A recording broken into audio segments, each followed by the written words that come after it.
What are you the 1% of? Women's height. I'm 6'1". When Spotify released listening statistics at the end of 2020, I was on the top 1% of Weird Al Yankovic listeners. I spent 20 years of my life driving nuclear submarines. I'm guessing there aren't a lot of people that have done that. I was in the first 1% to watch What Does the Fox Say? On YouTube. YouTube sent me an email telling me so. I am allergic to temperature extremes. Taking a hot shower or touching an ice cube will give me hives. Cerebral arteriovenous malformation, AVM. Mine unfortunately ruptured and gave me a stroke at the age of 21. There's a game called Clash Royale that came out in 2016 when I was in high school. Being a bored teen without a license, I resorted to mobile gaming to pass the time, and I found a beta profile for Clash Royale before it even came out in the US, so I was pretty stacked already by the time the game was finally released globally. It cost about 5,000 coins to make a clan back then, and it would have taken either a lot of time, or money, to get that much the day that clans were launched. I started a clan under my own name, H Sigma Sigma Sigma Z Size Winer, which is now unfindable as I didn't consider using a special text would make it impossible to search, so I had to use the clan code, #_ to invite people. The game instantly blew up across my high school, and word was somebody already had a clan here and is giving out invites. Clans were a big deal then because you could just get XP and cards, troops, for being in a clan, so everybody wanted that extra jump. Fast forward a month, my clan is now full of my friends and edgy high school teens who have a clear advantage over most opponents. I now have the top clan in the US, for about an hour. I decide, I bet we could keep a #1 spot if we changed our clan's location, and naturally, I choose Somalia. I ran the #1 Clash Royale clan in Somalia, usually from a high school band hall, for a little over a year. I am a pilot.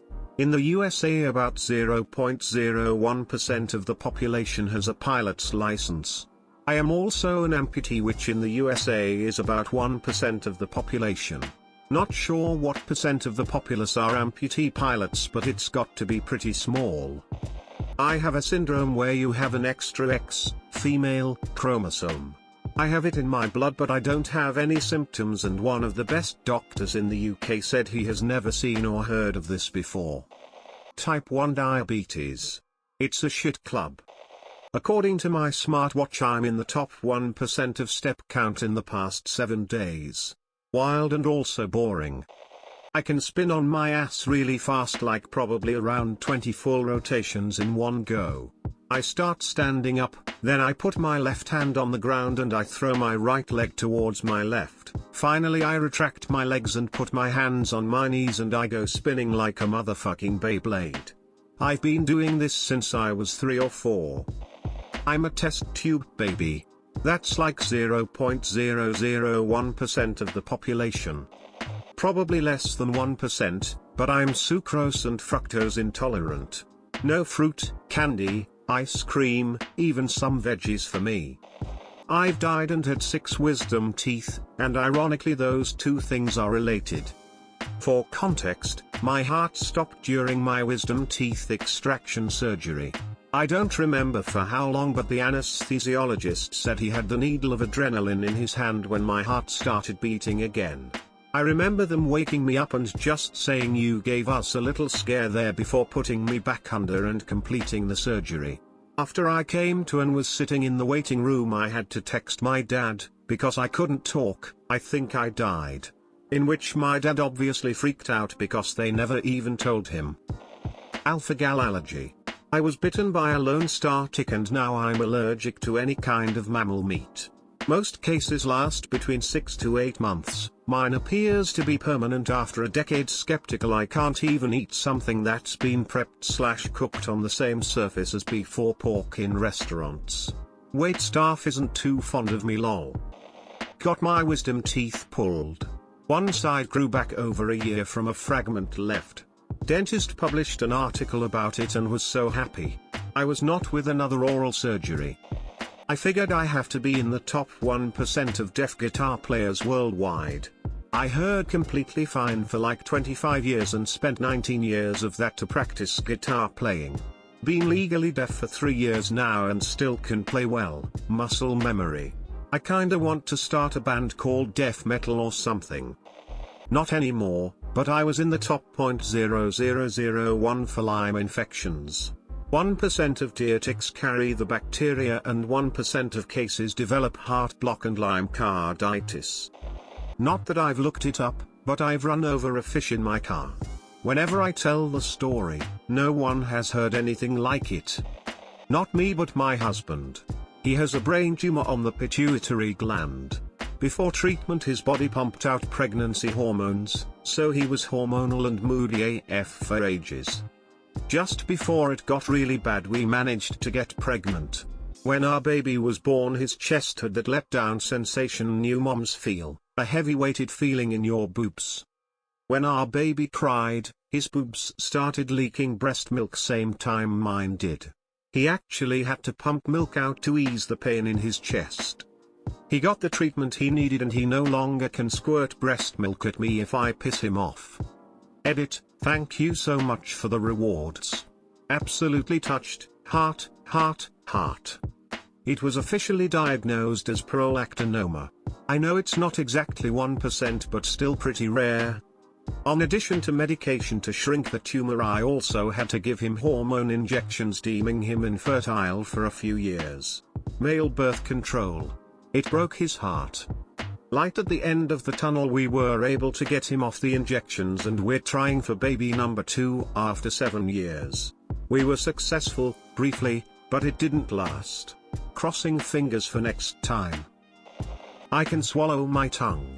Or rather put my whole tongue in the hole to my nose, where the nose and mouth come together.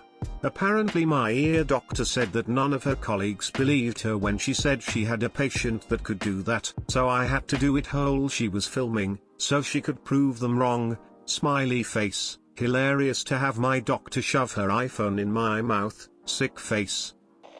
I am in the 1% of musicians who actually made a living playing music. Notice I did not say a good living. Also didn't say good music. Highest student debt? $536K. I took care of my wife whom was in a persistent vegetative state for over 3 years at home by myself until she died. I didn't even ask for outside help because I wanted her to know that in no uncertain terms that she was loved 24 hours a day for the rest of get life. I fed her, bathed her, changed her, massaged her, read books to her, let her listen to classical music, talked to her non-stop from the time she woke up until she went to sleep, told her how much I loved her at least 20 times a day, brought her to the ER literally 2 to 3 times a month, then stayed by her side for her stay in the hospital, took her out for walks in her wheelchair daily, and said I love you 100 times a day. She passed in her sleep painlessly at 4 p.m. Sunday morning, June 24, 2018. I was by her side sleeping in my recliner and felt her pass through me and startled me awake. It was a perfect death to complement a perfect marriage and a wonderful soul. I feel blessed. Late, but I'll add it anyway, even though I'm actually in the 1.7%. I have Madelung's deformity in my left wrist, which for me resulted in my ulna and radius to form slightly bowed apart and no longer meet the wrist and hand bones. Took 20 plus X-ray sessions, many clueless doctors, and one great one, and finally a specialist bringing it international to get it diagnosed. It's barely noticeable physically, and has a few physical drawbacks that are seldom an issue. Jimi Hendrix is believed to have had it, which made him able to angle his hand in a way that made his playing unique, which is pretty damn cool. I have absolute pitch, a form of synesthesia that allows me to identify and recreate any musical note without a reference tone. The rate is supposed to be 1 in 10,000 people, but I'm pretty sure that number is higher in places with tonal languages, and in music students. I reported the man who sexually abused me as a teenager, and he was arrested. This only happens 1.2% of the time in Canada. The chances he will go to trial are 0.6%, and the chance he will be convicted is 0.3%. We will see. Still worth it. I am the 7th generation in my family with the same name. At the end of my name I legally have a 7. My daughter was the first in Canada to have her cord blood harvested for stem cells. They were to be used for a bone marrow transplant for her brother. As a side note, my son was diagnosed with what was then called JCML, a child leukemia occurring in about 0.001% of all childhood leukemias. The survival rate I believe was in the 1 percentile range.